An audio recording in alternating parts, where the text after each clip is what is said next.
हाँ भाई, तुम लोगों ने ध्रुव राठी की नई वीडियो देखी?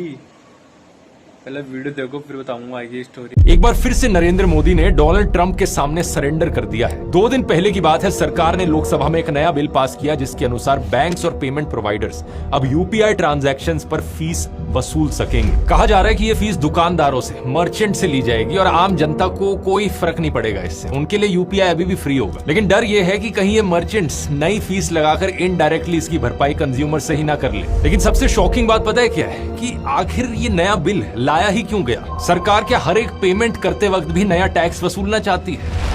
इसका जवाब वो नहीं है दोस्तों जो आप सोच रहे हो। एक्चुअली में इंडियन एक्सप्रेस के मुताबिक इसके पीछे डोनाल्ड ट्रंप का प्रेशर और ट्रेड डील एक बड़ी वजह है। मार्च 2026 में यूएस स्टेट रिप्रेजेंटेटिव ने यूपीआई जैसी डिजिटल पेमेंट्स को फॉरेन ट्रेड बैरियर डिक्लेयर किया था और कहा था कि वीजा और मास्टर कार्ड जैसी यूएस कंपनीज को यूपीआई इकोसिस्टम में रुपए के बराबर मौका नहीं मिलता। असल में दोस्तों, वीजा और मास्टर कार्ड जैसी कंपनीज को यूपीआई की वजह से नुकसान हो रहा था क्योंकि यूपीआई फ्री है और वीजा और मास्टर कार्ड में कंपनीज हर ट्रांजैक्शन पर मर्चेंट से फीस लेती है। अभी तक यही चीज इस सरकार की एक बहुत बड़ी अचीवमेंट थी कि यूपीआई जैसी चीज को लागू किया गया, लेकिन अब यही सरकार अपनी ही डिजिटल सक्सेस स्टोरी को बर्बाद करने पर तुली है, सिर्फ इसलिए ताकि कुछ अमेरिकन कंपनीज को फायदा पहुंचाकर ट्रंप को खुश किया जा सके। और ये पहली बार नहीं है। इसी ट्रेड डील के दबाव में आकर इससे पहले मोदी सरकार 6% गूगल टैक्स हटा चुकी है, जो गूगल, अमेजॉन और मेटा जैसी अमेरिकन कंपनीज पर डिजिटल एडवर्टाइजमेंट करने पर लगाया जाता था। इसी तरीके से फॉरेन डेटा सेंटर्स को 2047 तक टैक्स से छूट भी दे दी गई है, जो कि अमेरिका की एक बड़ी डिमांड रही थी। और इथेनॉल के पूरे झमेले में भी ऐसे ही सवाल उठ रहे हैं। अमेरिका ट्रेड डील पर बातचीत के दौरान इंडिया पर लगातार दबाव बनाते रहा है कि फ्यूल ब्लेंडिंग के लिए इथेनॉल इंपोर्ट पर लगी रोक हटाई जाए। ऑपोजिशन लीडर अरविंद केजरीवाल ने तो सीधा आरोप लगाया है कि सिर्फ ट्रंप के दबाव की वजह से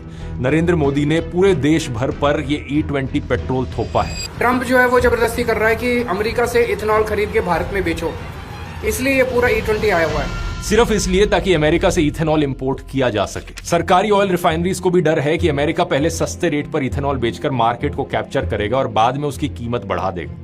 हालांकि सरकार इन सब बातों से इनकार कर रही है। सरकार ने यह जरूर कहा है कि हम जो इथेनॉल इंपोर्ट कर रहे हैं हम उसका इस्तेमाल E20 पेट्रोल में नहीं कर रहे हैं, लेकिन सवाल यह है कि कहीं ऐसा तो नहीं कि डोमेस्टिक सप्लाई जितनी इथेनॉल की हो रही है वो E20 पेट्रोल की तरफ ले गए हैं और बाहर से जो इंपोर्ट आ रहा है वो बाकी चीजों पर इस्तेमाल किया जा रहा है। अब जो भी हो, लेकिन इन सभी चीजों में एक पैटर्न बड़ा साफ दिखाई देता है। नरेंद्र मोदी की सरकार एक के बाद एक ऐसे फैसले लिए जा रही है जिसका फायदा सीधा अमेरिका को और अमेरिकन कंपनीज को होता है। देखकर लगता है कि ट्रंप के सामने यहाँ पर हमारे देश के प्रधानमंत्री ने घुटने टेक दिए। एक काम करो, आप ना हगने का भी टैक्स ले लो हमसे।